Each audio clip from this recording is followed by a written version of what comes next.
वाला घाट दिख रहा है आपको, घाट का नाम है क्षेमेश्वर घाट। येलो वाला मंदिर जो है क्षमाश्वर महादेव का मंदिर है।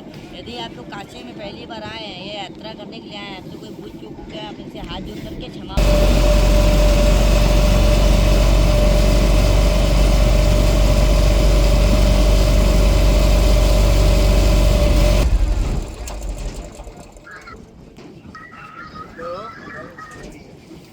उसके बाजू में जो रेड वाला बिल्डिंग देख रहे हैं आप लोग, घाट का नाम है मानसरोवर घाट।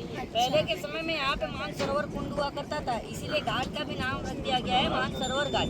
उसके बाजू में जो येलो बिल्डिंग देख रहे हैं आप लोग, घाट का नाम है नारद घाट। सभी लोग ध्यान से सुनेगा, बहुत इंटरेस्टिंग स्टोरी आप लोग को बता रहे हैं। जब वनवास किया था तो वो लोग काशी में भी आए थे, और काशी में आकर के इसी स्थल पे सर्वप्रथम स्नान किया था, इसीलिए घाट का नाम पड़ गया भगवा पांडव। भगवा पांडव इसलिए पड़ा क्योंकि वो लोग 52 लोग में आए थे, और पहले के बच्चे लोग को बबुआ बुलाया जाता है। इसलिए घाट में एक ही बार खुलता है होली फेस्टिवल वाले दिन, बाकी दिन बंद रहता है। सभी लोग हाथ जोड़ करके नमस्कार कर लीजिए। एक बार फिर से बोलिए 64 मैया की।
मणिकर्णिका की स्टोरी बताने जा रहे हैं।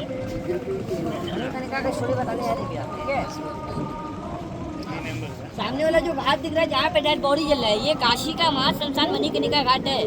ऐसा माना जाता है कई सौ वर्ष पहले काशी का महाश्मशान नहीं हुआ करता था, पहले ये सुंदर वन हुआ करता था। तो इसी सुंदरता को देखते हुए शंकर जी और पार्वती भी आते हैं इस घाट पे स्नान करने के लिए। स्नान करते वक्त शंकर भगवान के मस्तक का मणि और माता पार्वती का कान का कर्णिका गिर आता है। तो पार्वती माता शंकर भगवान से ढूंढने के लिए बोलती है। शंकर भगवान बहुत प्रयास करते हैं लेकिन नहीं मिलता है। तो माता पार्वती बहुत क्रोधित हो जाती है और इसी क्रोधित में आकर श्राप कह देती है कि जैसे मेरा हृदय जला है मेरे मणि और कान के कड़ी के लिए, वैसे यहाँ पे अग्नि के माध्यम से चिता जलती रहेगी। माता का लग जाता है और कई वर्षों तक यहाँ पे चिता जलती रहती है। तो ये प्रलय देख करके ऊपर के सभी देवी देवता लोग बहुत चिंतित में पड़ जाते हैं।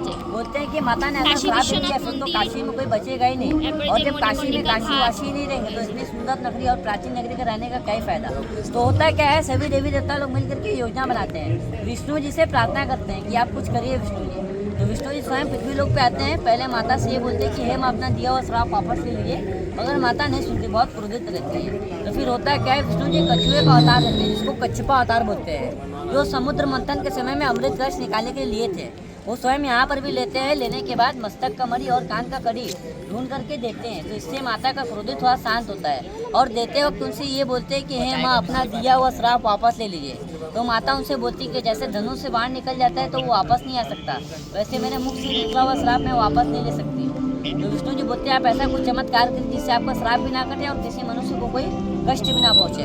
तो यहाँ पे एक वरदान देती है माता। वरदान क्या देती है कि यहाँ पे जिस भी मानव और जिस भी व्यक्ति का डेड बॉडी जलेगा वो सीधा काशी मोक्ष पाएगा, यानी कि उसको वैकुंठ लोक की प्राप्ति होगी, डायरेक्ट स्वर्ग लोक में जाएगा। ऐसा माना जाता है ना, 84,000 योनियों के बाद इंसान का जन्म होता है ना, लेकिन यहाँ पे किसी भी मानव का एक बार आपका मतलब कि कोई का भी हो गया, कोई भी बड़ा मतलब कितना भी पाप क्यों ना किया हो, यहाँ पे एक बार उसका डेड बॉडी जल गया तो उसको मोक्ष की प्राप्ति होगी। और काशी को मोक्ष के नाम से भी जानते हैं। सभी लोग हाथ जोड़ करके नमस्कार कर लीजिए। मणिकर्णिका घाट है। अभी आप लोग के जो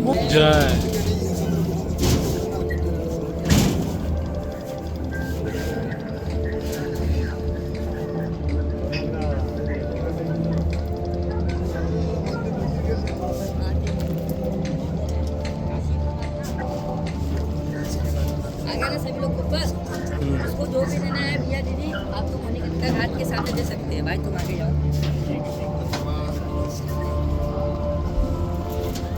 देना है भैया किसी को खेवर दान देना है मणिकर्णिका घाट के